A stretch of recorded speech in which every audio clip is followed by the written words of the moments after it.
Hello and welcome to the Everything is Black and White podcast. Your host here, Andrew Musgrove, and I'm joined by Newcastle Fans TV, Sam Mulliner. Sam is going to take us through our new survey here at Chronicle Live, where we've got 7 questions as part of the Big Newcastle United Forum. If you were listening to Monday's episode of the podcast, you would have heard myself and Aaron Stokes go through a couple of the questions. We've got an article up on the website where Lee Ryder also has delved into some of the questions, but we thought we'd get Sam on to go through all 7. He has to mark the questions, not the questions rather. He has to mark his happiness out of 100, which is quite a test, I think. We're going to go in and we're going to start. First off, Sam, thank you for accepting the challenge. No, thank you for providing the challenge. It's the pleasure's all mine. And if you guys watching live on Facebook want to get involved as well, you can pop your comments into the comment box and I will put the best to them to Sam. If you're on later listening to the podcast, please remember to like and follow the podcast through your podcast provider and hit that link in the description to the Big Newcastle United Forum, where we urge you just to take 5 minutes to fill out the form and give us your thoughts on Newcastle United. Sam, the first question then. What is your happiness out of 100 with your club overall? I mean, look, comparing it to where we are 12 months ago, the scores are going to be significantly higher because life is great again. The new ownership's coming in October. We survived at a canter in the end. There's ambition. Newcastle United's being run like a football club for the first time in absolutely years. So it's great. The stadium has a shine about it again. There's no tacky red and blue marketing around the place. Everything looks good. There's a bar in the stadium that has the correct name, again, which is also great. So it's little things like that which do. I think we may have just lost Sam there. This is the curse of doing. Make a big difference for us. Sam, I think your connection is dropping out just ever so slightly, so you might have to just repeat that last point you were making just after the bit where you said there's a bar with the right name, which of course you were alluding to is Shearer's Bar. Just make your point after that you were just making there. Yeah, so it's just things like that that make a big difference for us. These things are important. The match day experience as a whole is incredibly important to us. The atmosphere around the stadium is immense, even for pre-season friendlies, 40 and 46,000 Friday and Saturday. Incredible. General happiness. What, high 80s, early 90s, surely? I mean, there's just a couple of gaps to fill left in this transfer window just to mark down a little bit, but yeah, I think that's the key. I mean, a lot of these questions, I think if we ask people in a month's time, the ratings out of 100 may go up, they may go down. But I think overall happiness, the key point you're making there is you have to remember where Newcastle were this time last year. And we look at, for instance, the chase for James Madison, one of the best players in the country. Newcastle have put in a massive bid. They've been knocked back. They've then gone back with a second bid. And someone tweeted yesterday that even if Newcastle don't get James Madison, it's just the fact that they've actually gone out and they've put a bid down for a top-class player. And that in itself is a reason to be happy because they're not being reactive. They're being proactive to the situation that needs sorting. Yeah, proactiveness is the key. Whatever you feel, I have slightly differing views on Madison. I'm not a huge lover of his, but does he improve the squad? Of course he does. He's a vast improvement on Hamza Chowdhury, who we were trying to pinch from Leicester this time last year. So it is great. The ambition is there, the intent is there, but at the same time, they're not going to be made fools of with silly transfer fees, and I like that. I can't help but like it. I mean, look at Cucurella. It's not just the Newcastle tax that's happening. It's just a rich club tax that's happening. There's no way Cucurella is worth 50 million. I've got to say, I feel a little bit sorry for Hamza Chowdhury because Aaron said it yesterday. You've said it there. I've seen people writing it on Twitter and in articles. The contrast and levels between Chowdhury and Madison is quite something. He's a decent enough player. So if you are watching, Hamza, I do. Well, I'm Sorry, not going to Hamza. apologise, but you're not as bad as people are making out. We've got No, Paul J asking for our opinions on Madison. You've just said there, Sam, you're not it's an a big easy and fan. it's a. No, I'm not a big fan of Madison. I don't like his attitude. I don't like there's some personality traits there which could make you think that maybe he's not the right type of player for us. But again, on the flip side, he's a talented lad. He's a great age, and he will improve us. But does he fit into that mold, that culture that Eddie Howe's building at Newcastle? I'm not so sure. And then when you see the fee quotas, again, you just think, well, why aren't we coughing that up for Paqueta? Why aren't we coughing that up for Diaby? The two key areas are winger and centre forward.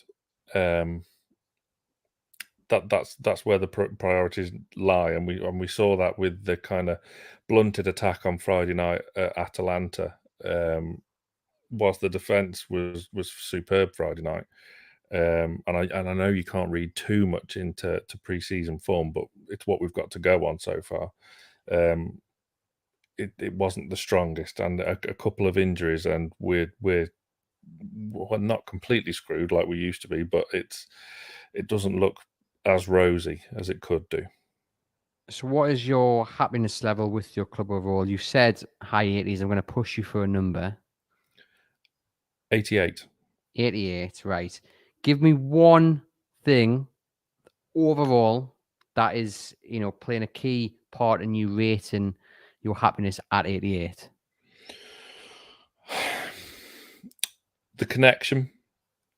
The connection is back between the club and the fans. The club feels like it's loving you back for the first time in ages, and that makes a world of difference. And you can see that from the positivity around the place. Like I mentioned before, the attendance for 2 pre-season friendlies, which was a great initiative. Obviously, if we have a poor start to the season, we'll never do it again. But it was a great initiative, in my opinion, that Friday night, Saturday afternoon, you could really make a weekend of it. But yeah, the connection between the owners, in particular Amanda and Murdad, towards the supporters, has made the world of difference. It seems like they listen, they care, and it's being a proper football club again. To you guys watching live, do get into the comments to let me know out of 100 your overall happiness level with the club. Just on the final point here on this, Sam, I just want to ask you. So you've got 88 out of 100.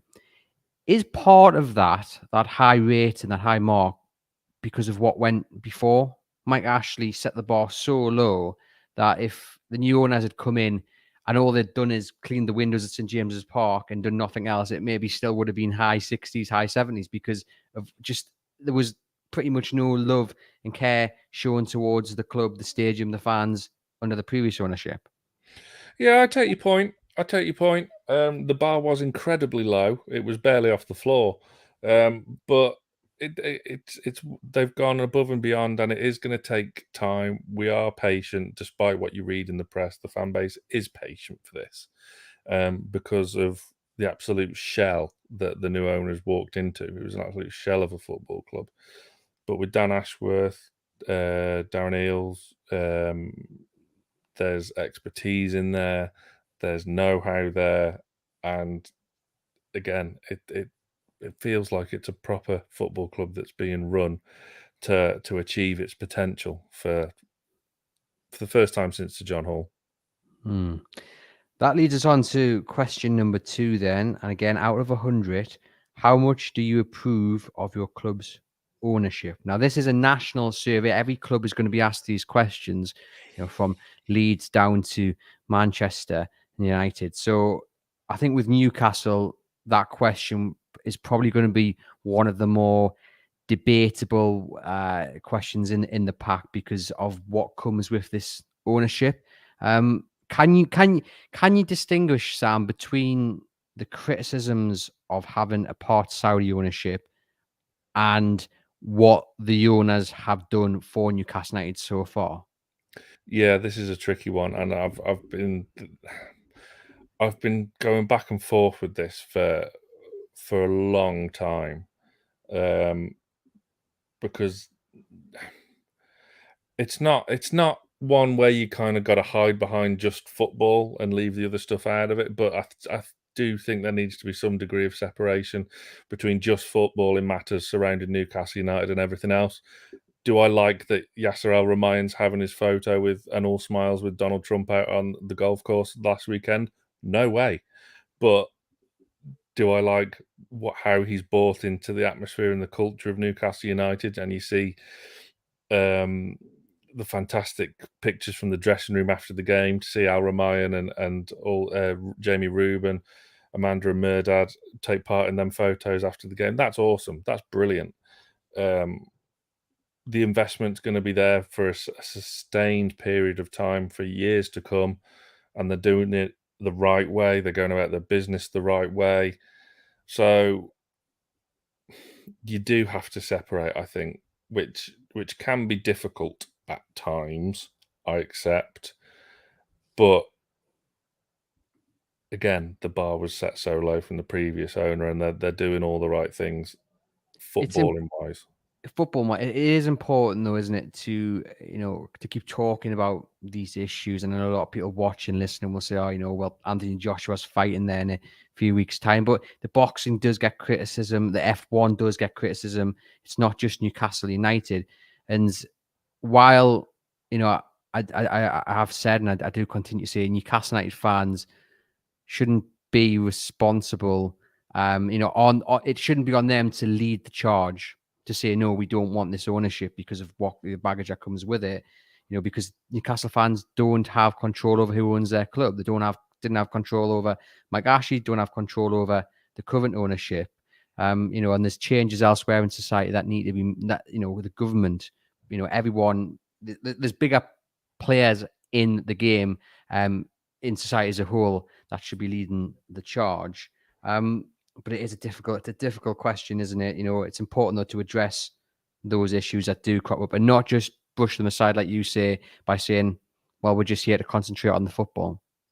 Yeah, and at the same time, on the flip side, to counter your point there, I suppose we do want these owners. You can't hide behind it. Like, we do want them. It's they've been fantastic. They've been great. And look, we only need to see just how mighty PIF's investment can be with the golf. It's like, just throw the money being thrown around to take on the PGA and this live golf thing. It's astronomical. It really is. But I mean, we might have seen a bit of that without financial fair play in football now, if this would have been round Abramovich's time and whatnot. But it is what it is. I mean, in terms of scoring wise, personally, what they've done in and around the area, what they've done with the women's team, just warms my heart so much as a big supporter of them over the past few years. The club are taking back responsibility for the women's team now, away from the foundation. So that's exciting times for them. And look, the proof's in the pudding. The results on the pitch since January have been amazing. The players we've signed, Kieran Trippier, Bruno, amazing, and that wouldn't have happened without them. So I'm gonna go. It's sort of, again, you have to be mindful of the fact, and we still need to have these conversations surrounding the ownership. But I'm personally, I'm still very happy with them. I'd love them. I think they're great. But so it's going to be in the 80. I reckon a nice 82, something like that.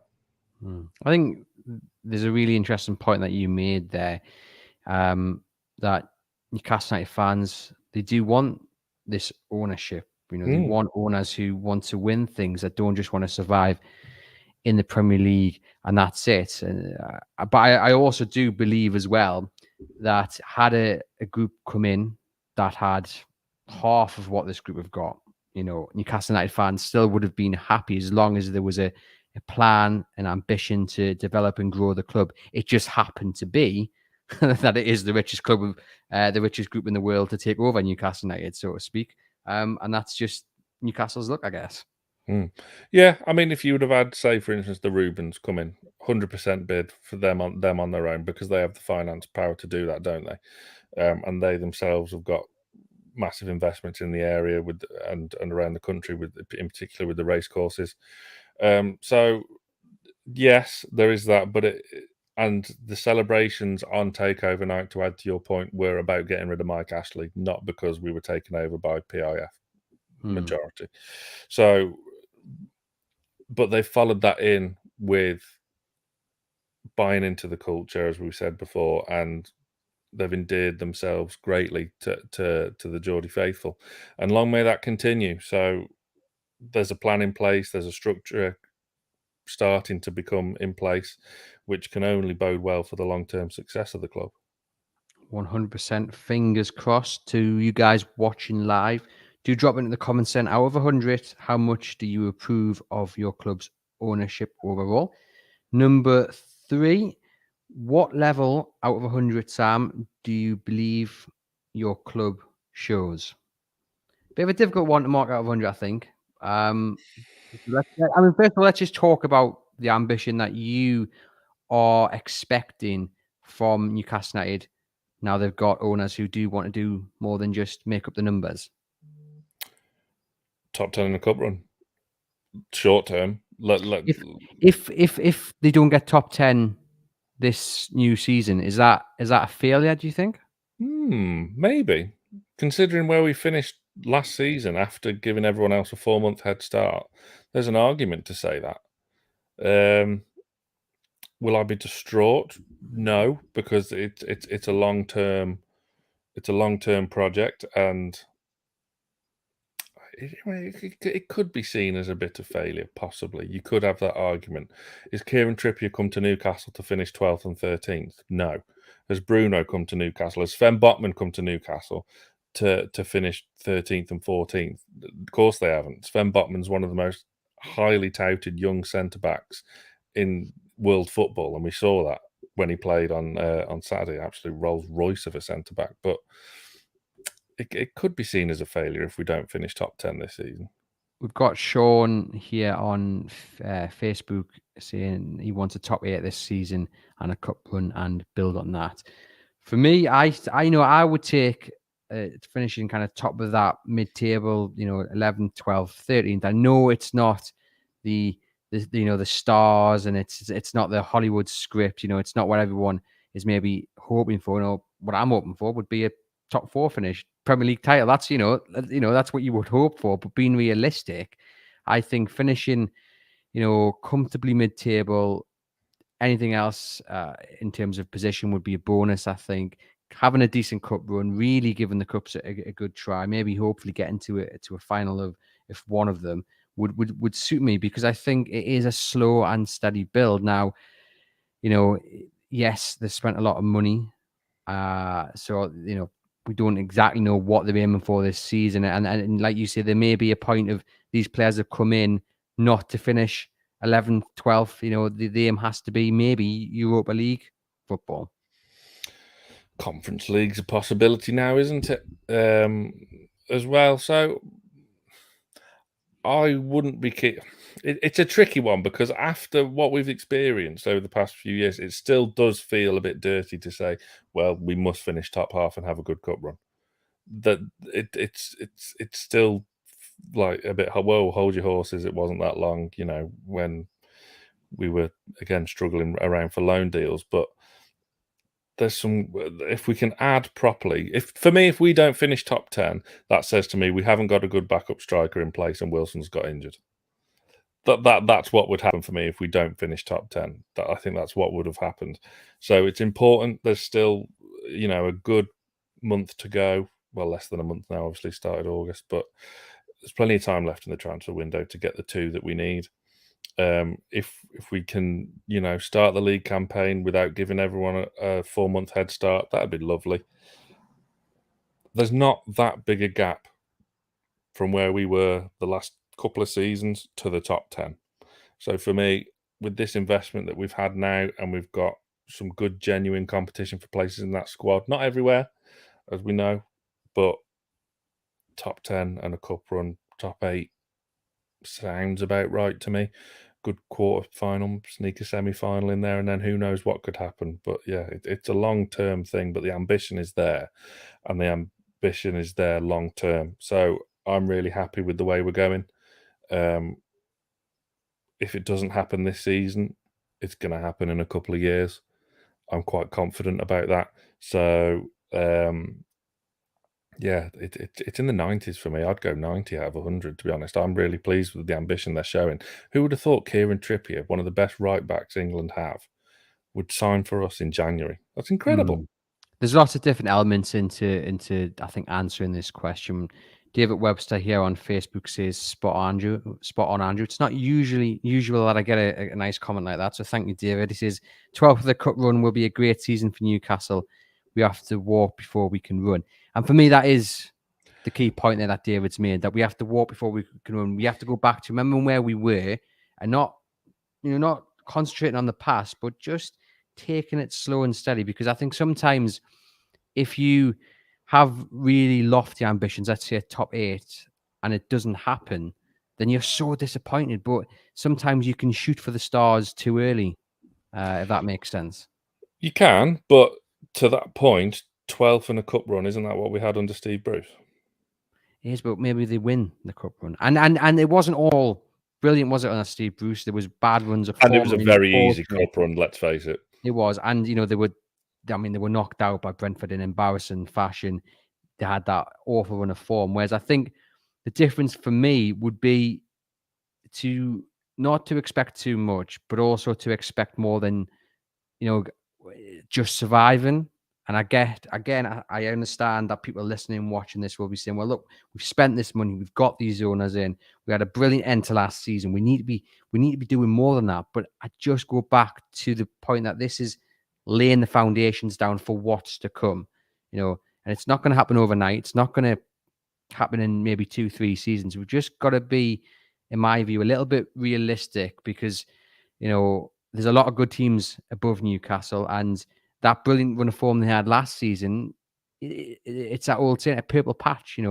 We've seen players have purple patches. Joe Willock, for instance, brilliant when he first arrived, didn't quite hit the highs of that season when he signed permanently. So it's difficult to, I think, base the expectation and base the levels of ambition in terms of a league finish to predict where they're going to finish based on form of last season, because form is, you can't predict form.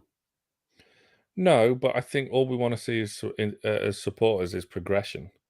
So the natural progression for this squad now would be top 10. So I would be a tinge disappointed if we didn't get top 10. It wouldn't be the end of the world. I wouldn't be absolutely fuming, I'm not going to lie, but we just want to see progression, and we've seen that on the pitch in terms of the style of play. The team has an identity now. I mean, again, not to read too much in pre-season, but the first half against Bilbao Saturday was some of the loveliest football I've ever seen Newcastle play in years. But yeah, I think just progression, even if that's just from 11th to 10th, that's progression. That can be as steady progression as you want, but as long as we're going in the right direction, I think pretty much all Newcastle fans, will be happily content with that. I think in terms of ambition off the pitch, I would rank it high 80s. You mentioned Kieran Trippier coming in. I mean, that's a fantastic signing. Sven Botman, one of the best young players in Europe. Bruno Guimaraes, that they really are showing a level of ambition unheard of on Tyneside since probably the Sir John Hall era. And it is great to see. So in terms of transfers and the players have signed and the players they're hoping to sign, bringing in Dan Ashworth, bringing in Darren Eales. I mean, we were concentrating here on transfers, but 2 massive appointments. I mean, 2 people with a fantastic track record, 2 people at the top of their game, and they've gone out, they've got them, bringing them in, and that boardroom now, with with Jim Rubin's got a bit of experience. You know, Amanda Staveley, the PIF got all that business experience. And then you've got the football side of things where Darren Eales can grow things commercially. Dan Ashworth can lay the path for the youth players. He can, you know, he helps scout players. He can, you know, he's got those relationships where he can pick up the phone and help make a deal happen a bit quicker. That is the kind of ambition, the off the pitch ambition for me is what is really getting me as a Newcastle United fan excited, because it's all good bringing in half decent players, having a half decent manager. But I think what Newcastle have really lacked more than anything is having that structure. You know, Lee Charney was doing everything, but here we have in Newcastle badly, but he was doing everything, you know, which probably didn't help that at all. Here we have 2, 3, 4 people in place doing separate things and playing to their strengths, which is all just going to make it a rounded approach Newcastle to hit the highs in the years to come. Yeah, Ashworth was huge, and it seems like, again, I know I'm flippant when I say we're being run like a football club, but we can't underestimate just how important that is, and things behind the scenes. Again, slow build. Like, this is the last season of Fun 88, so there's a big commercial deal to be had for the shirts. We've got the sleeve sponsor, which is a lot more lucrative than the previous ones. So again, things behind the scenes are really building nicely and steadily and sustainably. So everything on every aspect, obviously the training ground seen improvement, all right, whilst it's just kind of sticking plasters on the wound sort of thing for now. A new training base will eventually be found, and that will be built sooner rather than later as well. So it's all looking up. Again, the bar was set low, but it is exciting times, and everyone seems to be pulling in the right direction now. And yeah, when Dan Ashworth, that signing was made, that's huge, because the job he's done, his track record, his CV is absolutely superb. So to have him on board is not like a security blanket, but we've got people there with genuine football know-how, which we haven't had for a long time. So again, to you guys watching live, do drop out of 100 your thoughts on what level of ambition you believe Newcastle United are showing. I'm going to move the questions around slightly here, Sam, because I think after having that conversation about where we think Newcastle are aiming to finish in the new season, I'm going to dive straight into what was question number 5, and how much trust do you place in the manager and coaching staff to achieve success for the club? You can't underestimate just how great of a job Eddie Howe's done so far.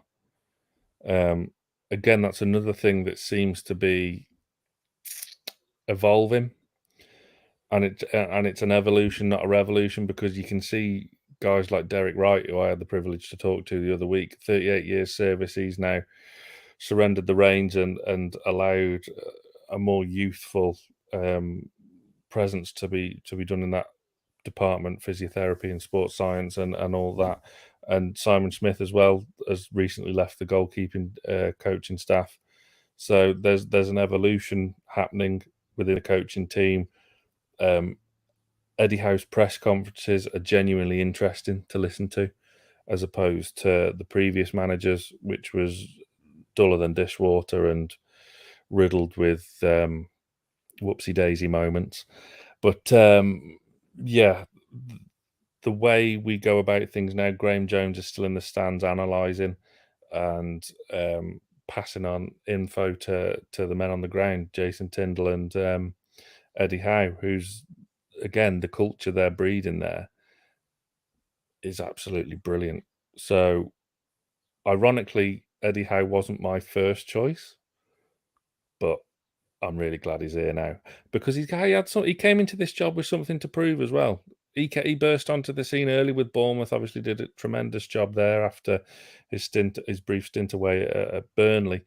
But this was a big job for him, because this was going to be the proof in the pudding. Is he going to fulfill his potential? Because he was the next big thing in English management, future England manager. He was going to do this, he was going to do that. And then a setback with the relegation at Bournemouth. he's coming here with something to prove. He went away for a season, didn't just leap into the first job that came calling. He would have easily have gone up to Celtic and won that division by now. But he's bided his time, he's regrouped, and is the way he carries himself, his presence is absolutely fantastic. So I'm fully behind him. I have all the faith in the world with him, despite him not being my original first choice, of which now I look completely stupid. Are we going for 100 then? You can never go 100 in football, because at the end of the day, we could have a terrible start to the season and it could all go very wrong. But that's dependent on the people above Eddie Howe, isn't it?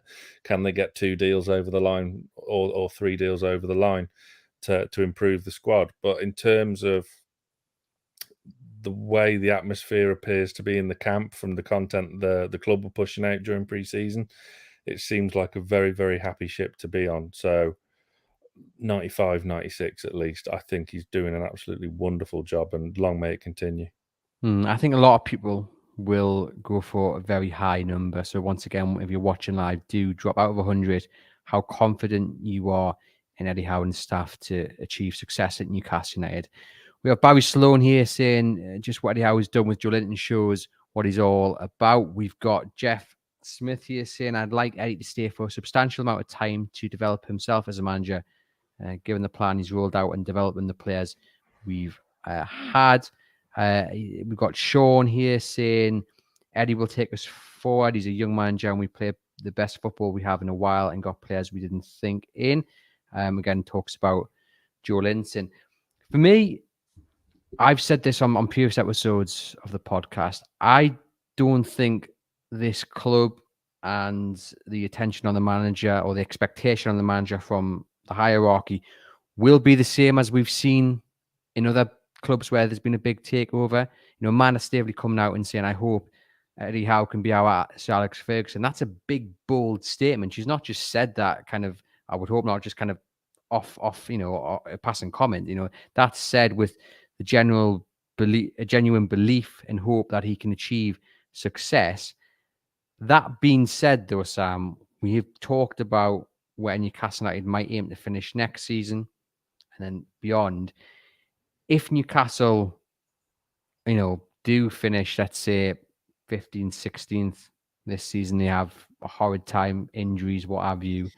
Is there a danger that Eddie Howe could actually find himself under pressure if it doesn't go swimmingly, if he, say, loses, 7 out of 9 games at some point in the new season? Do you then fear that actually, given the attention on the club, given PIF want to be the best at everything, there might then come a stage where Eddie Howe and his future is considered? It's a very pessimistic turn of events, isn't it? But I mean, okay, the point's valid. Yeah, I think the only way he comes under pressure this season is if we find ourselves in the position when he took over. If we're languishing at the bottom of the league and we looked all but doomed, that's the only way. Other than that, I think he gets this season no matter what. So, I mean, look, you've only got to see what he's done in and around that squad, like the point in the comments there about Joe Linton.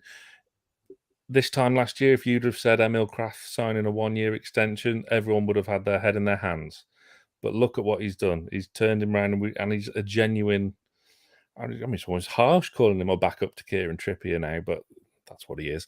But he's been fantastic. And the Joe Linton transformation, to see him have such a confidence and a swagger about himself now is absolutely heartwarming to see, for one. And it's just, he's an absolute beast all of a sudden. So Eddie Howe gets this season pretty much no matter what happens, in my opinion, unless it's a complete disaster like we had at the start of last season.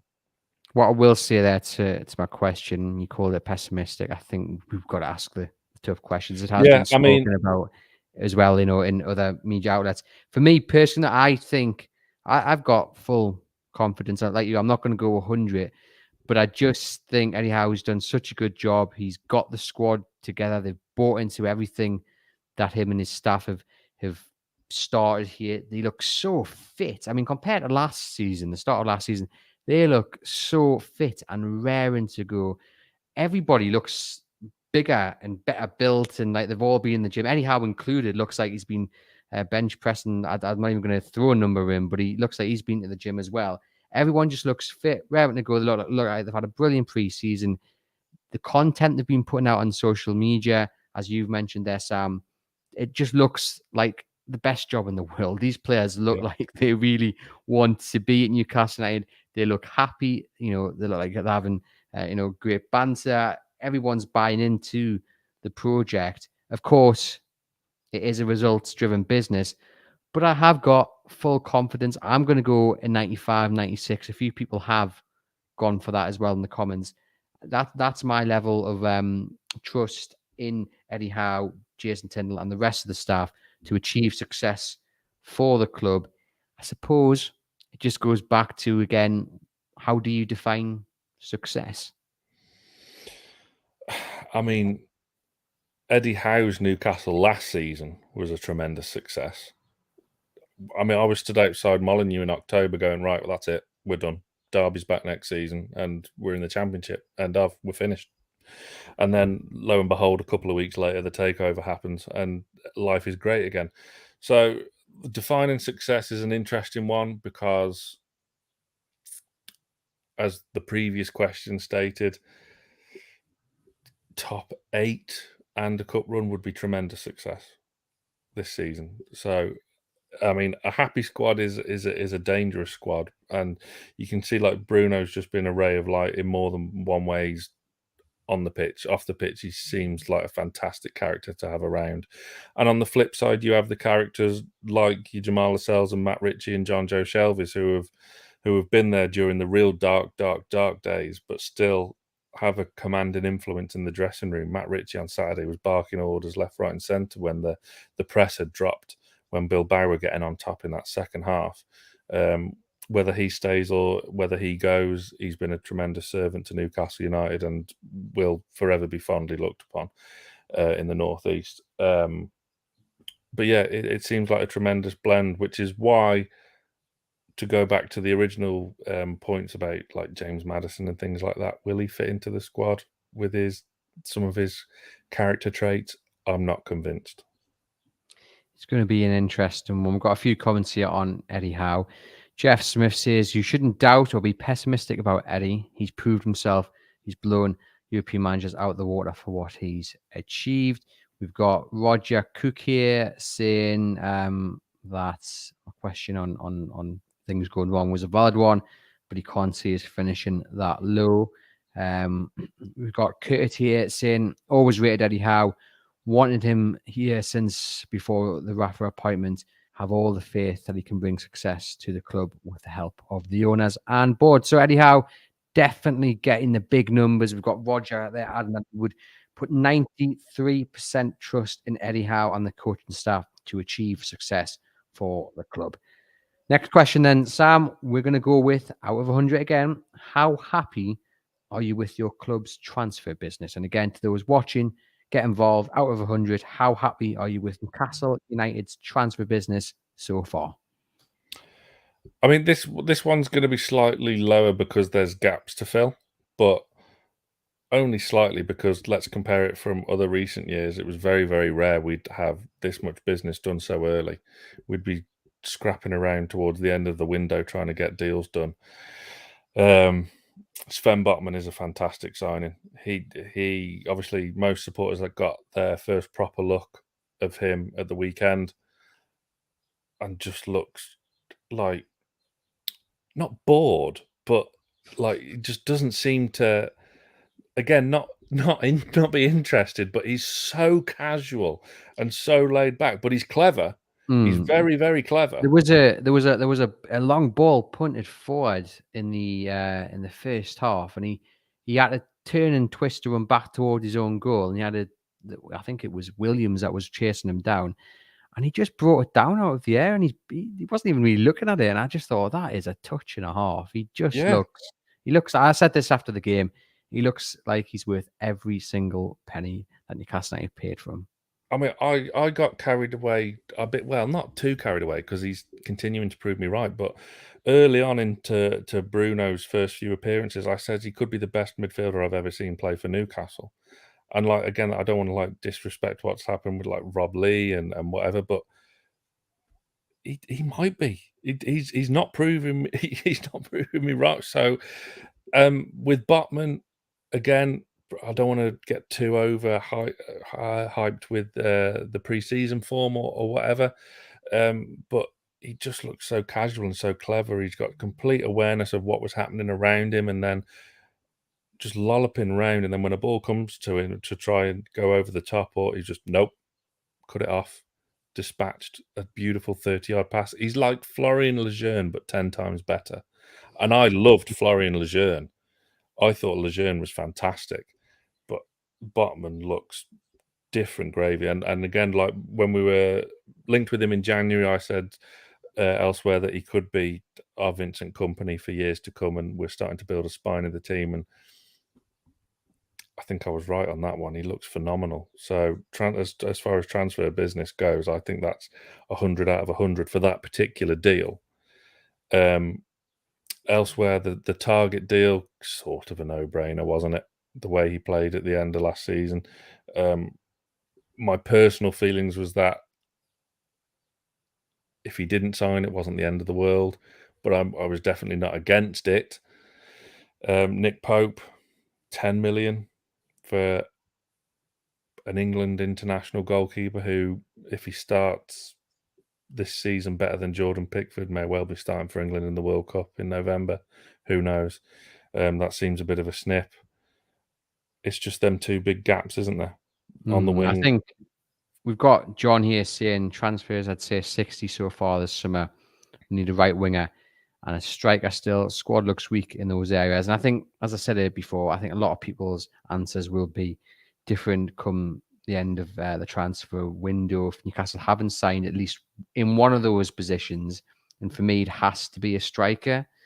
Now, if they don't manage to sign a winger, it's not the end of the world, because you have Mickey, you have Ryan Fraser, you have Jacob Murphy. Are they going to be here in the years to come when Newcastle are hopefully battling Champions League football? No. But right now it is the slow and steady build. That's the Matt Target signing. You know, it's bringing someone in who's at a level that's going to get you to that next level. And when you do, they unfortunately then move on. But he's a modern day Wayne Bridge. Yes, he is. Yes. And I think I'm very happy with that signing. I just think everyone knows they need a striker, but you look out there and I struggle to really come up with a realistic name who Newcastle could bring in, not just as an extra body, because you don't really want that. You want someone that pushes Callum Wilson. Yeah. You don't want someone who is there a bit like Chris Wood is to fill in when Callum Wilson isn't fit or off form. You want someone who's either better than Callum Wilson or more certainly on his level and pushes him to become better. Yeah, it has to be someone better. Otherwise, again, there's not that progress. The Chris Wood deal I will always defend, because for that time, it was necessary. And things were looking really bad. So I will defend that deal that they did in January forever and a day, because it strengthened us, it weakened Burnley. And although Chris Wood didn't score 8-10 goals or whatever, the 2 goals he did score were very important. And it wasn't like days of old where you'd stick Dwight Gale, Hosselu, Joe Linton up top and they'd be completely isolated. It wasn't like that with Chris Wood. He did hold the ball up and bring people into play. It didn't always click, but, you know, he had to hit the ground running. He wasn't afforded that luxury of taking his time, being introduced to the team, introduced to the squad like Bruno was. And I'm not comparing them on levels either before people get carried away at me. But, you know, now we need to look at a signing that, again, as you say, eclipses Callum Wilson's ability. If Wilson stayed fit, he'd get 15 goals in this team. I've no doubt about that. But it needs to be someone with the right profile, the right age. I would have absolutely loved Alexander Isak. Huge fan of him. I wrote, when the news of the takeover first broke in 2020, I did an article on for Newcastle Fans TV about sort of realistic post-takeover signings, and he was my number one. And that was 2 years ago. I think he's an awesome striker. Quietish season last season, but I was going to say he didn't have the best of numbers, but I guess it doesn't always tell you everything about a player's ability. But no, you look around and we had their comment from who was it from Richard there saying, why is it taking so long to buy a striker? And I genuinely do believe it's because there's not that many realistic options out there. I mean, we know Calvin Lewin was linked, but yeah, I do think you look at his record, injury record. Is it one where you see he's going to play most games in a season? Arguably not. He's a good striker, but again, are Everton really going to be up for selling him after they've sold Richarlison? You know, I know they need to get funds in, but it's not one you can see happening. You've got Zapata, who obviously was at St James's Park last weekend, and he looked decent, but again, he's coming towards the end of his career. He's probably 31. Yeah. Like, this is when you know you're getting old, when like Nick Pope's 30, and like when we were linked with Thorgan Hazard, he's approaching 30. When did that happen? He will always be a bright 24-year-old with bags of potential for me, not nearly 30. But the attacking players take the longest to sign because there's always massive competition for them. They always cost more because they win your games. It's so difficult to bring in real top players at that end of the pitch, isn't it? So in terms of it taking that long, though, I mean, normally we've only bought one, maybe two in by now, so there's still plenty of time. But it's absolutely correct that we do need a new striker and a winger as well, and it's a big season for Miggy Almiron as well. Because all right, his pre-season form's been great, but he needs to transfer that now to the Premier League. He's going to do it. He's going to do it. This is his year. I hope he does, because it's getting to the point now where do you A, sell him, or B, offer him a new deal? It's a big question, isn't it? I'm confident he's going to do it, but I don't think that resolves the need for firepower. What I do think is going to happen, though, as we get closer to that window, there'll be a lot of clubs who think they've seen Newcastle coming. Newcastle, thankfully, have done the right thing and gone, right, we're not paying that. We'll walk away. You know, both sides are gambling a little bit, but I do think we'll start seeing selling clubs saying, okay, we'll accept that deal you had on the table a few months back. I do think as well, players in the Championship, you know, Dennis at Watford, he lined up last night. He's got a decent enough record in the Premier League. You know, other teams with Premier League players in the Championship who you think might also start to just maybe think, okay, maybe we'll cash in now. Maybe, but Cornet's the other one as well. Like, I really want another Burnley player. No disrespect to Burnley, but it's getting a bit weary, isn't it? We seem to have had their better players, but I mean, it's an option. And then Brozier as well as a loan deal to be had there, perhaps. Or, I mean, Chelsea want to sell a few. And I think Timo Werner on loan would be awesome, but I just can't see how he doesn't go back to Germany. He's much maligned, but I think he's still got bundles of potential, and the ability is there. I think he'd be a fantastic signing, whether that's on loan or whatever. But Chelsea, there's maybe something to exploit there. Hudson-Odoi, what do you do? He would seem to fit the profile Newcastle go after. The English side of things, it's a tricky one, and a lot of these deals for the attacking players, especially loans as well, they'll go down to the wire, because that's just what happens with this type of market. We've got L. Stapleton here on YouTube saying, does it have to be someone who is better than Wilson or a younger prospect with a higher ceiling that can learn from him / his squad and yet still turn up on the day? You know, that's difficult to find, isn't it? And we also are relying on Callum Wilson to get through a full season.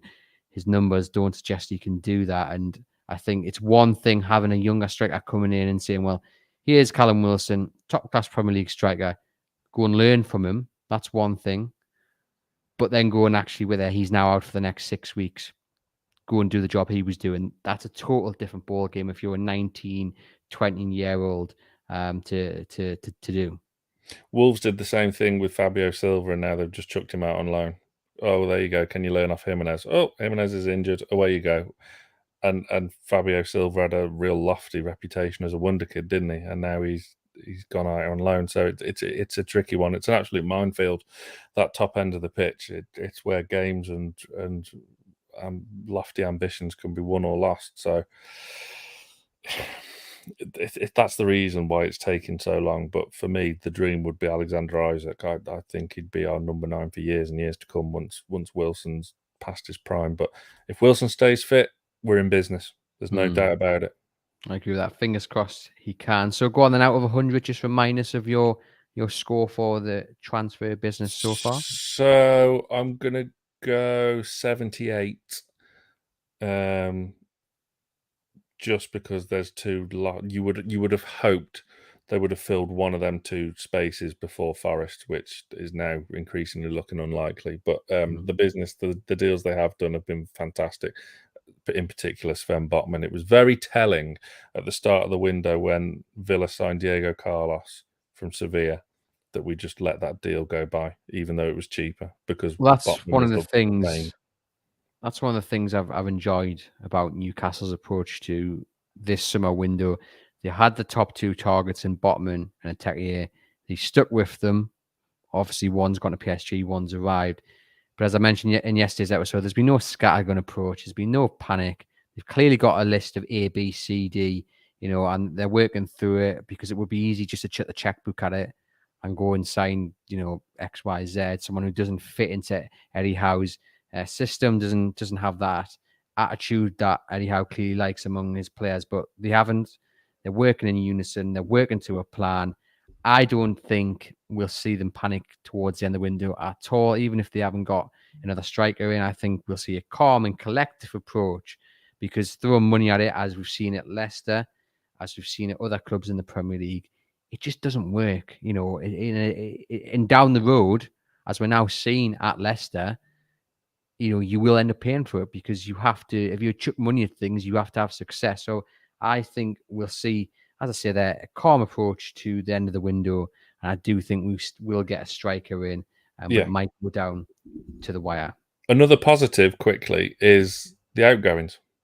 Yes. Oh, we haven't, of course, getting Dwight Gale out, Kieran Clark, Jeff Hendrick, Isaac Hayden, which I don't want to label him the same as the others, because I think Hayden still had something to give, and he's still a very, very good player. Andy came on our podcast the other week, so love you, Isaac. So he was a fantastic player, and I would put him in the category more so alongside the Matt Riches of this world than I would do the others. But the fact is, he didn't fit the system Eddie Howe wanted to play. He needed to go, and he has done. So credit to Ashworth. We finished the transfer question on a positive, but John has asked this point, and I'm going to ask it. John says, have we realistically improved our team, though? Botman plays where Burn plays. Burn was outstanding last season. Target is back, deservedly so, and Pope comes in, and he doesn't think he's any better than Dubravka. He's not convinced we are better yet until we fill those weak areas. Thoughts? Good point. Botman is better than Burn. And it's that point as well previous that Botman has a higher ceiling than Dan Burn as well. Dan Burn's great. Love Dan Burn. Brilliant. Not a bad word to say about him. And he was fantastic Friday night as well with Cher. That's one of the big dilemmas on Saturday. Who's going to start? Who's the centre-back pairing going to be?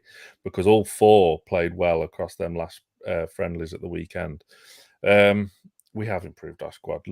I know Bruno was probably brought in earlier than expected because he became available. And we've been spoilt for 6 months that we had 6 months bonus of Bruno, which was lovely.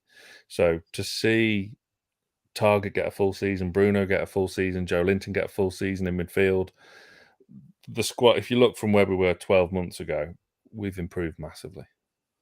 To finish off on this question, then, David says, I'm going to give transfer business an 80 so far. I think a striker will come through the door, someone better than Wood, and it was a younger version of Wilson. So we'll see how that one goes.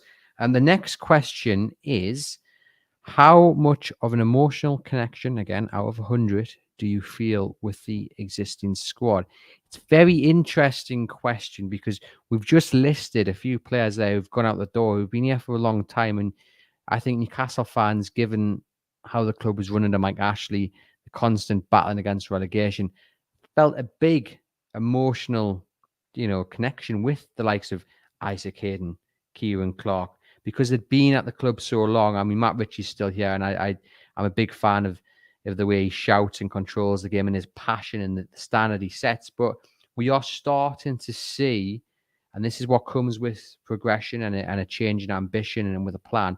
We're starting to see that old spine, that old guard be chipped away. And I think it'll take a little bit of time to get that same connection with the new players, although we are seeing it with Bruno, who's brought into the culture. But I don't know if every player comes in will have that same instant, click with the fan base. Yeah. They don't need to. Not all of them need to have that click with the fan base, so long as they're doing the business on the pitch.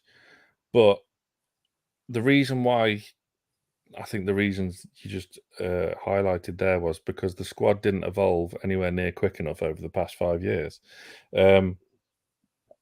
Look, Dwight Gale got us out of the Championship. Would we have done that without him? Probably not. Great signing for that time. Should have been moved on sooner. The Rondon Gale swap deal at that time looked an absolute no-brainer to make that permanent. Kieran Clark, fantastic.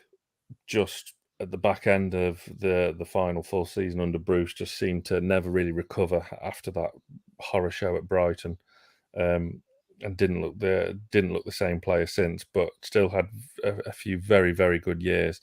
Isaac Hayden, absolute warrior, never going to have a bad word to say about him. Played wherever, played about 4 or 5 different positions for Steve Bruce for Newcastle United. So that was fantastic. He was fantastic, and he's going to have a cracking career ahead of him still, because he's still a good age.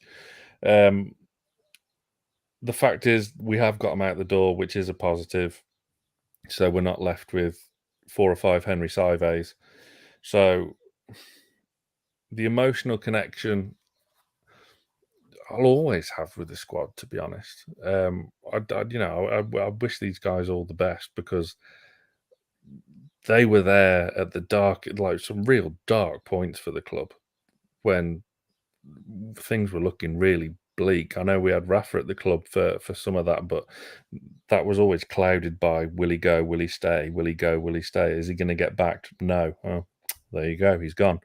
So, and then under Steve Bruce, where we had to watch some pretty horrific football for, despite getting the odd good result on paper.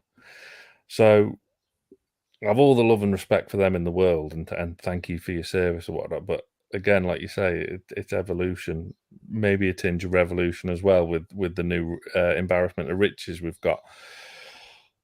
The emotional connection with Bruno and Joe Linton, amazing. What a transformation, what character. Who would have thought Joe Linton would A, have his own song, B, still be here after failing miserably for the first 2 years of his Newcastle career, and to just look a guy transformed. I've so much respect for that guy and how he's done it. I always had a tinge, and I'm not saying I've told you so, because every single one of us, to a man, everyone watching this, listening to this, has slagged off and criticised Joe Linton at some point in the past few years. But I always felt that there might have been like a John Dahl Thomason about him, that if he did leave, he could have gone on to be somewhat good. But we've got him when he's That's good. right. I thought you were about to claim, as John Gibson does quite often on this podcast, that you foresaw Joe Linton becoming a Patrick Vieira enforcer type. So I'm glad you didn't go down not that at way. all. Not at all. But yeah, I mean, if you're Steve Bruce, you must be kicking yourself, because he played that many players out of position. You would have thought he would have stumbled across that before now. It's interesting you mentioned there, Joe Linton. I think there's a real happiness that it's worked out.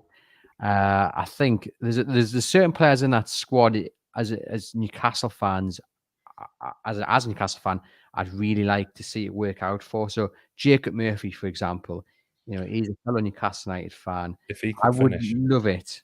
Yeah, I would absolutely love it in the words of Kevin Keegan, for him to find form, to find that goal scoring touch, to see one of them delicate little chips actually go into the back of the net, and just see him progress as a Premier League player.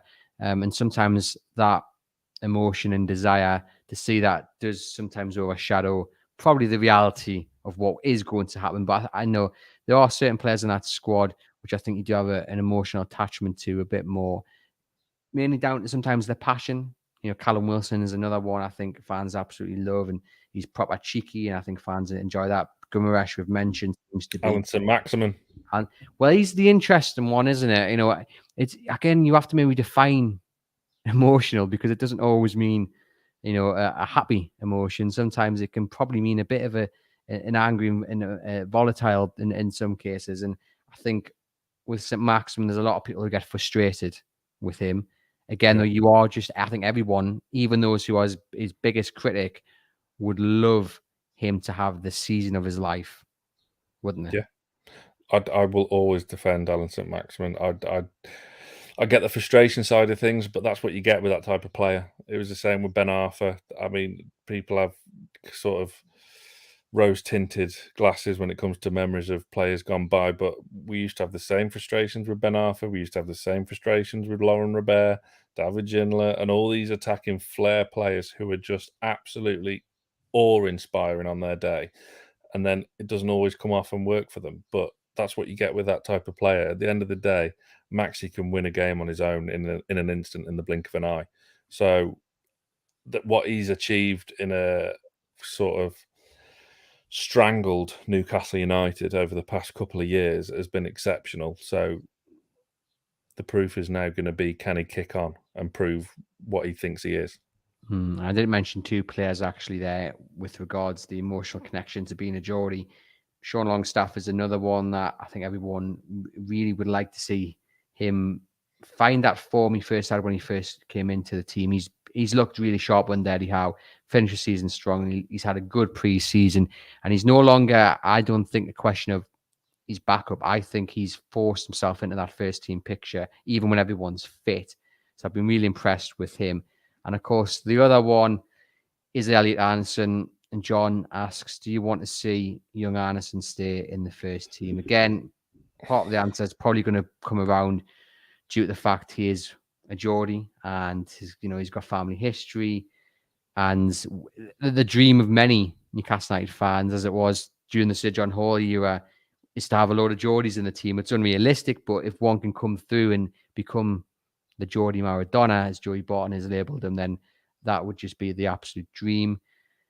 In terms of Anderson as a whole, Sam, if he stays, he needs first team football. If they can't guarantee that, then he has to go out on loan, because I just fear that you will then stagnate as a youngster, getting 2-3 minutes here every other week.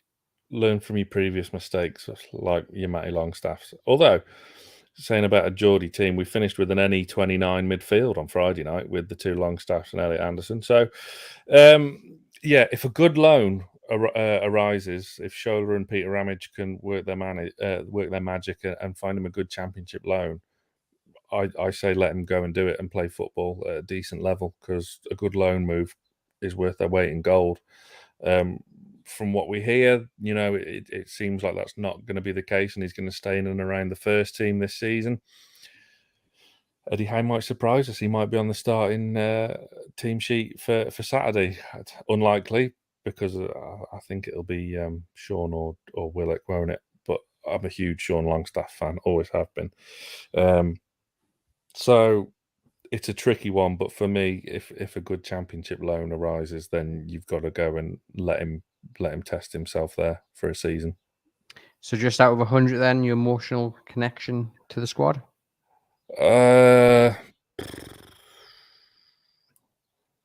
It's hard not to get misty-eyed and emotional when, you look at the end of that Arsenal game, the end of last season. We're all in it together, it would seem, from ownership down to substitute goalkeeper. So 94. Goodness me, there's not much room for improvement there, is there? You've gone out. Maybe since I had kids, I've become a soppy so and so. But I don't know. I just love where we're at the moment, and yeah. I don't think anyone will blame you, Sam. I think after the years under Mike Ashley, and everyone that listens to this podcast knows the emotional state that I got in on Takeover Night. When it got announced, trying to do my job and not getting carried away with it. And when Newcastle win a cup, there'll be the same issue. So I don't think anyone's blaming you for this emotional and positive. I'd have to take 2 weeks off work if that happens. I think Newcastle might shut down. have a regional holiday when Newcastle eventually win a cup. To finish off then, final question of the Newcastle United Forum. How do you rate the atmosphere at St James's Park on match day? You were up for the 2 pre-season games. You're going to be up for the Forest game, I believe, as well. Yep. Well, I think the best way to maybe answer this is to say, well, this is what it was like before that Spurs game in October. This is what it was like at that Spurs game, and then we'll talk about games in between. I remember Newcastle beating Burnley, and it was just it was an awful game, but it was a party atmosphere. You know, we had the Man United game, didn't we, at the end of December? You've got so many, moments. The Crystal Palace game I thought was really good. The Everton game was feisty. The Yeah. atmosphere was great, and then of course you finish off with that game against Arsenal, where for many it was the best atmosphere they've ever experienced at St James's Park. It is a cliche to say the 12th man, but St James's Park is that. And I know fans of other clubs will be saying, well, everyone can get a full stadium and the fans will cheer a goal, but there is just something about the power of St James's Park and what it can do for the team. Massively. I mean, how many Premier League teams or how many teams around the country get 46,000 turn up for a Saturday afternoon friendly? It just doesn't happen. I know we lost, but we sold out with the FA Cup third round faux pas as well, didn't we? Which I won't go into. But look, War Flags obviously take huge amounts of credit, and those guys and girls are just the life and soul of St James's Park now. The Tottenham game will stay with me forever. It was the most amazing 3-2 defeat I think I've ever witnessed and ever will. The noise when we went 1-0 up after 3 minutes just will stay with me forever, and I think it was louder than when I was there for the 5-1 against Sunderland. The scenes, I mean, that game 5-1 was fantastic, but the scenes before that game as well. I mean, walking up to the Like a ground, carnival. the Jimmy Neal, Big River lyrics, and then Al Romani being on the screen, Amanda Staveley. I've mentioned before, but I mean, grown men crying in the stands and hugging. Yeah, I was one of them as well. Yeah. And hugging complete strangers. And it was a moment which I don't think we'll ever see again. It'll be a totally different moment when Newcastle hopefully do finally win some silverware, because that'll be a momentous occasion, but it'll be a different kind of celebration. But that moment, it was just like someone had just opened a dam and the water just burst out, and it was a relief of, Mike Ashley has gone, and this is a new era, this is a new dawn. And yeah, I think that moment, if you were at St James's Park for that Spurs game, that will stay with you forever. It certainly will for me as a Newcastle fan. Yeah. There's been a few moments like that. I was front row of the Gallagher end when Bruno got the last gasp winner against Leicester, so that was lovely. But like the Arsenal game, going back to, sorry to name drop again, but going back to when we spoke to Isaac Hayden, he said that was the most incredible atmosphere he's ever witnessed. The guy didn't even play in the game. He was sat in the stands. So a testament to Isaac's character, but he didn't even play in the game. He was sat in the stands, and it was just absolutely incredible. And it does make the world a difference. I mean, you go back to other thing: 22,000 people for what is essentially a League Two women's game turn up. Incredible. There was more than the day previous. Watford, Burnley, and the Premier League had fewer people there. So St James's Park is back. I remember a few seasons ago, it was Steve Bruce's first season. I took my wife up, who doesn't support Newcastle, but she came with me. Her last game before that day, it was the 1-1 draw against Watford. The time before she came to St James's was the 5-1 against Sunderland. And the atmosphere against Watford that day, I didn't know we were going 1-0 down in the first minute, but got back for the draw. It was just a shell of its former self, and it was hollow. It was average. It was like a normal football club. Well, I think a lot of people, myself included, you were going out of tradition and out of hope that something would just get better. You were going because it's what you've done for years and years and years. And fair play to those who said no more, I'm packing it in. And fair play to those who stuck it out. Everyone had their reasons. Everyone had a different approach.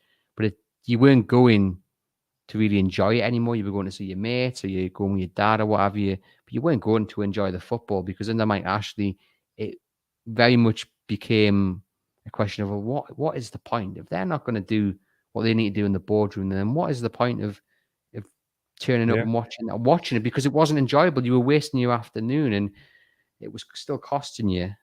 But now the contrast is that, they could build another 40,000 seats if they could on that stadium, and you would still have queues to get in, because there's just such a demand for tickets, and people are just excited. And if Newcastle do have an average season next season, people are still going to enjoy it, because they know, or they feel what's to come in the years ahead, that it's not just going to be the same old every single season. Yeah, that and the football's a lot more attractive to watch. I mean, like, do you see some of the first half stuff we played against Bilbao? Oh, filth. But yeah, St James's Park is back and better than ever. There's no more red and blue tat around the stadium. The stadium looks smart again. The concourses look proper again. Yeah, everything's fallen into place in and around St James's Park now. In terms of atmosphere, very, very, very few can even get close to it. I mean, I can't. I mean, I don't want to get carried away, but can you really give it less than what, 97, 98? How can you top that atmosphere inside St James's Park at the moment? How? I mean, that is the question. Yeah, I mean, like you mentioned there, the war flags displays are just they just seem to be outdoing themselves every single week. I mean, Saturday is going to be very, very special. Can't wait. The stadium announcer dropped a little hint against Bilbao, and it is going to be amazing, and it's going to be amazing throughout the season. Don't take the flags home. It's just going to be special, and they, like you say, play a big part of it. It's, I guess, in many ways, the atmosphere and the help from the stands, it's like it sets the bar towards the players. It sets the players a challenge, doesn't it? To say, well, look, we're maintaining this here in the terraces. You go out and maintain it on the pitch, and together we'll soon become an unstoppable force. Yeah, it's working. It's really clicking into place. I mean, sorry to go back to that Arsenal game again, but just to hammer home the point, we're absolutely unbeatable that night. Unbeatable. If anyone would have thought we were the ones going for Champions League that night, it was an unstoppable force that night. It was absolutely incredible. So to harbour that atmosphere, and players from around Europe will see that, and that will help make them want to come to Newcastle United and be part of this project and the future and the exciting time that hopefully lies ahead. So I just don't know how you can go about improving that atmosphere, and it's incredible that I think it's the best in the Premier League by quite a hearty distance. Well, there we go. So in 97, I think you said there. Be interesting to see what everyone else has to say, but I don't think many people will argue with that very high rating. Sam, thank you for taking part in the Big Newcastle United Forum. Just before we sign off, just tell our listeners here at the Everything is Black and White podcast and the viewers how they can find your content on Newcastle Fans TV. So Newcastle Fans TV on YouTube. Also, myself and my co-presenter Johnny have a little weekly interview chat show called The Greenwood and Mulliner Show on Newcastle Fans TV, which is available on YouTube and as an audio podcast as well. So interviews every week. Last week's episode was Derek Wright, the physio. Week before that, Steve Stone. And there's previous players like your Isaac Haydens and celebrities such as Robson Green we've had on. So very fortunate. We've done 105 shows now, and tonight we've got a former Lioness on the show. Should be exciting. So do head over to Sam's channel with Newcastle Fans TV and give him a follow. To you guys watching and listening, please remember to like and subscribe through whichever platform you're following us through. Thank you to you guys who've followed us live and got involved in the comments. Some brilliant interaction there. I'm going to pop the link to the Big Newcastle United Forum into the Facebook comments, the YouTube comments. Do fill that in. It'll take you 5 minutes. We just really want to get a feel of how you guys are feeling ahead of the new season. I'll pop into the description as well in the podcast channel. Sam, once again, thank you very much for joining us on the Everything is Black and White podcast. And to you guys watching and listening, do head over to chroniclelive.co.uk to keep up to date with all the latest Newcastle United news.